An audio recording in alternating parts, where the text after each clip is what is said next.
Do you ever feel like time is moving faster lately? You're not imagining it. Something weird is actually happening to the Earth. We all know the Earth rotates, at least most of us do, unless you're part of the Flat Earth Society. In that case, welcome. But assuming the Earth really is spinning, we're told it makes one full rotation every 24 hours, right? Not exactly. The rotation of the Earth isn't fixed. It can speed up or slow down over time, and right now, it's speeding up. In fact, the Earth is spinning faster than it ever has since we started officially measuring its rotation. Those measurements only go back to around 1970, so this is the fastest the Earth has spun in at least 55 years. The rotation has been speeding up since about 2020. If any flat earthers are still watching, I'm sure someone out there thinks that timing is suspicious. The shortest day ever recorded happened in July 2024, when the Earth completed a full rotation about 1.66 milliseconds faster than 24 hours. To put that into perspective, a human blink lasts around 100 to 150 milliseconds, so this is about 1/100th of a blink. So the big question is, should we panic? Probably not. If you zoom way out and look at Earth's history, the planet is actually spinning much more slowly than it used to. About 600 million years ago, a day on Earth only lasted around 21 hours. Yeah, it's pretty confusing. Here's what's going on. A lot of different things affect how fast the Earth spins. The sun and the moon both play a role, and even the way Earth's mass is distributed matters. The sun is huge, but surprisingly, it has a pretty minimal effect on the Earth's rotation. If anything, energy from the sun slightly speeds Earth up, but that effect is tiny compared to the moon. The moon has a very strong influence on Earth's rotation, mostly through something called tidal friction. Here's a simplified version of how that works. The moon's gravity pulls on Earth's oceans, creating a bulge, what we call high tide. As the moon orbits Earth, it pulls that bulge along with it. But Earth itself is spinning faster than the moon is orbiting, so the bulge lags behind. That drag slowly slows Earth down. This process adds about 2 milliseconds to the length of a day every 100 years. Over a very long time, Earth's rotation would eventually slow until it matches the moon's orbit. But everything on Earth will be long gone before that happens, so don't lose sleep over it. On average, the moon slows Earth down, but right now, it's actually helping Earth spin faster. That's because the moon doesn't always orbit directly over Earth's equator.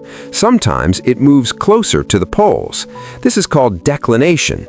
When the moon is closer to the poles, it pulls less on the middle of the Earth and more on the top and bottom. That change actually speeds up Earth's rotation. This moon cycle is totally normal though, so it doesn't fully explain why Earth is spinning faster now than it has in decades. The final piece of the puzzle is Earth itself. How mass is spread around the planet has a big effect on rotation speed. Think about a figure skater. When their arms are stretched out, they spin slowly. When they pull their arms in, they spin faster. Earthquakes can do the same thing. When one tectonic plate slips under another, mass moves closer to Earth's center. That causes the planet to spin slightly faster. The changes are tiny, but they're real. The massive 2011 earthquake in Japan sped up Earth's rotation by about 1.8 microseconds. That's 1/100th of a millisecond. Again, about 1/100th of a blink. Water movement also affects Earth's mass distribution. Yes, climate change plays a role here, but in a weird way. As polar ice caps melt, water moves from the land into the oceans.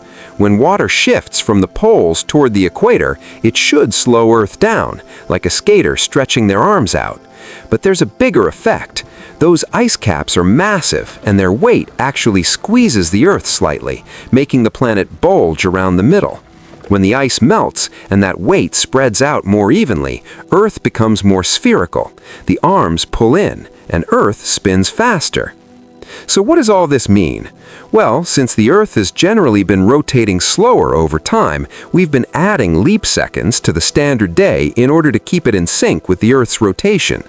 This has happened a few times now. The most recent leap second occurred in 2016. So when we say one day is 24 hours, we're actually rounding down slightly. It's really 24 hours and a few seconds. But if the Earth continues to accelerate its rotation, then we might end up eventually having to take one of those leap seconds away, essentially bringing the length of a day back down closer to where it was when we started measuring the Earth with atomic clocks back in the 1970s.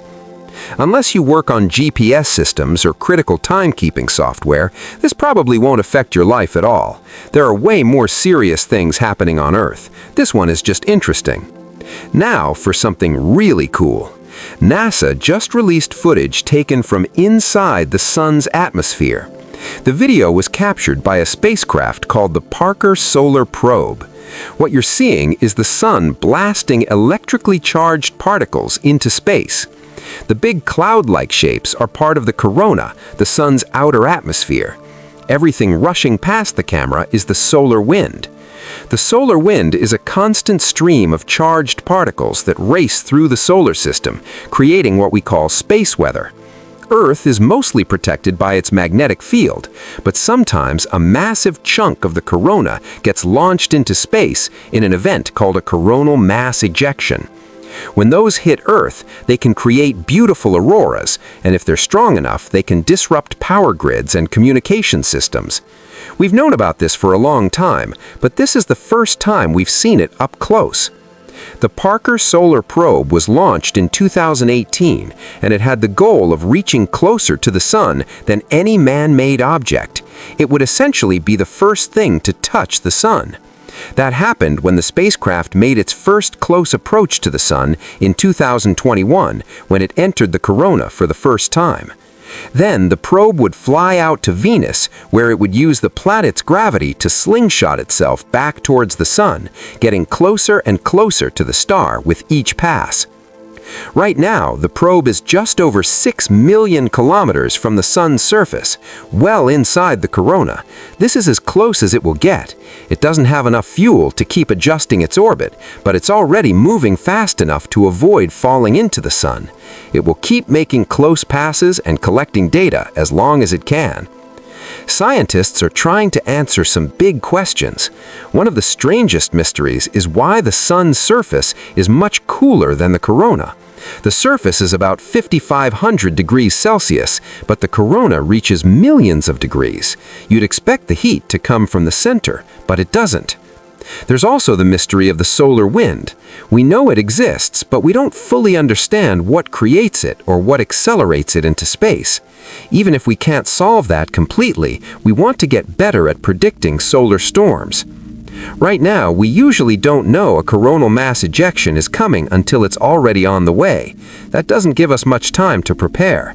Most solar storms just create auroras and minor power flickers, but one day a massive solar storm will hit, and when it does, we'll find out what life is like without electricity, internet, or modern communication.